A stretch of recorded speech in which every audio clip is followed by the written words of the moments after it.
प्रधानमंत्री नरेंद्र मोदी की माता पर अभद्र टिप्पणी को लेकर केंद्रीय मंत्री हैं शेखावत और जिन्होंने कांग्रेस और पूर्व मुख्यमंत्री अशोक गहलोत पर निशाना साधा है। उन्होंने बड़ा बयान देते हुए कहा कि मां को गाली देना कांग्रेस के डीएनए का हिस्सा है। शेखावत ने अशोक गहलोत पर निशाना साधा और कहा कि कुछ समय पहले अशोक गहलोत ने भी उनकी माता पर ओछी टिप्पणी की थी। साथ ही उन्होंने गहलोत पर तंज कसते हुए कहा कि माननीय मुख्यमंत्री अशोक गहलोत साहब, जो कांग्रेस के वरिष्ठतम नेताओं में से एक हैं, कुर्सी के पद मोह में वो शायद अपने भविष्य के लिए सही या गलत फैसला नहीं कर पाए, वरना अभी शायद जो वो कांग्रेस पार्टी के अध्यक्ष होते। पूर्व मुख्यमंत्री अशोक गहलोत ने शेखावत के आरोपों को खारिज किया और कहा कि वो शेखावत की मां का सम्मान करते हैं और आरोपों का कोई तुक नहीं है। उन्होंने पलटवार करते हुए कहा कि शेखावत ने 12 साल में जोधपुर के लिए कुछ नहीं किया और ईआरसीपी योजना को बर्बाद किया। उन्होंने संजीवनी घोटाले में शेखावत का नाम केस डायरी में दर्ज होने का दावा किया और कहा कि गरीब निवेशकों को न्याय मिलना चाहिए।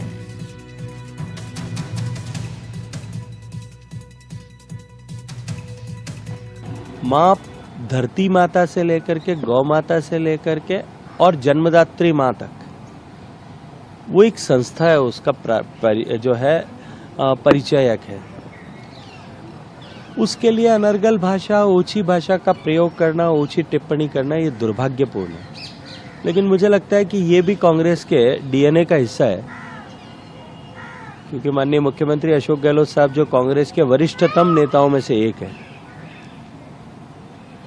थोड़ा सा राजनीतिक फिसलन में चले गए, वरना अभी शायद जो वह है कांग्रेस पार्टी के अध्यक्ष होते।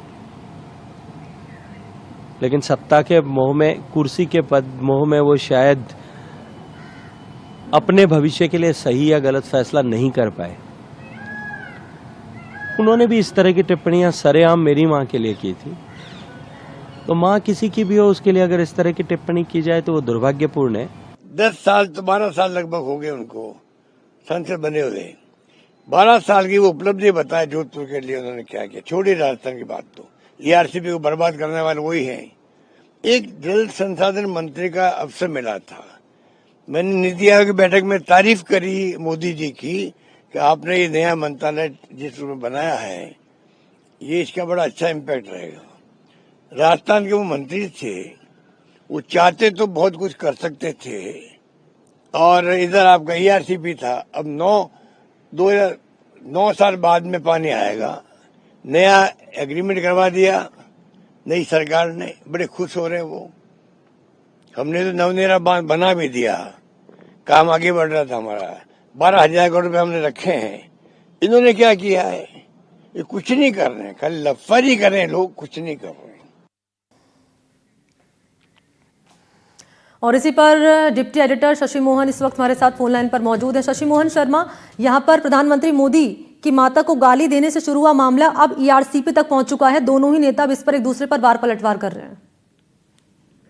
देखिए, चाहे अशोक गहलोत सत्ता में हो चाहे नहीं हो, चाहे गजेंद्र सिंह केंद्र में मंत्री रहे हो चाहे नहीं रहे हो, दोनों की जो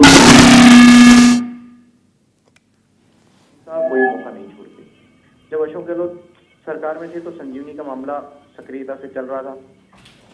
तत्कालीन मंत्री रहे गजेंद्र सिंह शेखावत, जो जल शक्ति मंत्री थे, उनकी माताजी के खिलाफ मुकदमा भी दर्ज हुआ है एसओजी में। हालांकि बाद में उनकी माताजी के नाम को हटाया गया उनके देहावसान के बाद में। लेकिन अब गजेंद्र सिंह शेखावत अशोक गहलोत को अलग तरीके से घेर रहे हैं, उन्हें सत्ता का मोह ही बता रहे हैं, और वो कह रहे हैं कि उनकी माताजी पे भी सवाल उठाए गए थे, उनकी माताजी के लिए भी गलत शब्द इस्तेमाल किए गए थे, और जिस तरह पीएम मोदी की माताजी के लिए इस्तेमाल किए गए शब्दों को लेकर के बीजेपी हमलावर हो रही है कांग्रेस पर, उसी को आगे बढ़ाते हुए गजेंद्र सिंह शेखावत कह रहे हैं कि अगर गहलोत 25 सितंबर 2022 वाला घटनाक्रम से दूर रहते, या वो घटनाक्रम नहीं होता जब मल्लिकार्जुन खड़गे ऑब्जर्वर के रूप में आए थे, कांग्रेस के विधायक दल की बैठक बुलाई जानी थी तत्कालीन सीएम हाउस पर, लेकिन वो बैठक नहीं हुई। तत्कालीन मंत्री रहे महेश जोशी के घर पर जुटे, शांति धारीवाल के घर पर जुटे, महेश जोशी के कहने से अन्य विधायक जुटे, और उस विधायक दल की बैठक में नहीं आए। तो ये घटनाक्रम ऐसी सूरत में याद किया जा रहा है जब अभी अशोक गहलोत सत्ता में नहीं है। और बीजेपी के लोग तो गाए बगाए ये भी कहते हैं कि अशोक गहलोत को केंद्रीय नेतृत्व की तरफ से पूछा नहीं जा रहा। हालांकि गहलोत के कांग्रेस के वरिष्ठ नेताओं से अच्छे संबंध है, गांधी परिवार से सीधे उनकी बातचीत होने की चर्चाएं होती हैं, लेकिन असल बात क्या है? क्या प्रदेश की राजनीति या जोधपुर की राजनीति? दरअसल जोधपुर को लेकर के दोनों नेता बहुत भावुक दिखाई देते हैं और यही कारण है कि अशोक गहलोत जोधपुर के विकास को लेकर के, ईआरसीपी को लेकर के केंद्रीय मंत्री गजेंद्र सिंह शेखावत पर निशाना साधते हैं। लेकिन ईआरसीपी क्यों अटकी, इसको लेकर बीजेपी अपने नजरिए से बात रखती है, कांग्रेस अपने नजरिए से बात रखती है।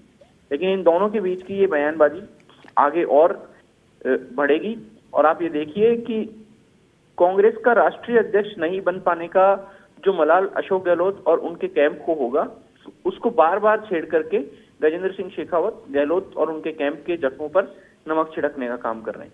तो राजनीति में इस तरह की बयानबाजी चलती रहती है, लेकिन ये बयानबाजी आगे क्या असर दिखाएगी? क्या प्रदेश की राजनीति पर इसका कोई बड़ा असर होने वाला है? क्या गहलोत को अप्रासंगिक करने की ये कोशिश है? और अगर गहलोत को अप्रासंगिक करने की कोशिश है तो फिर मजबूत कौन होंगे? आज पूर्व उप मुख्यमंत्री सचिन पायलट का जन्मदिन भी है, तो अगर गहलोत कमजोर होते हैं तो क्या सचिन पायलट मजबूत होंगे? हालांकि पीसीसी की चीफ अभी गोविंद डोटासरा हैं, नेता प्रतिपक्ष टीकाराम जूली हैं, कांग्रेस में अलग अलग चेहरे हैं जो नेतृत्व करते हैं और नेतृत्व की संभावनाएं उनमें देखी जाती हैं। लेकिन इन सबके बीच सचिन पायलट के जन्मदिन से पहले इस तरह का बयान आना, क्या गजेंद्र सिंह शेखावत की तरफ से सचिन पायलट को बर्थडे गिफ्ट के रूप में ये बयान दिया गया है? इस तरह की चर्चाएं राजनीतिक हलकों में होती हैं, लेकिन इनके अलग मायने भी होते हैं और वो मायने भविष्य में उजागर होंगे। जी ठीक है, शुक्रिया आपका शशि मोहन तमाम जानकारी के लिए।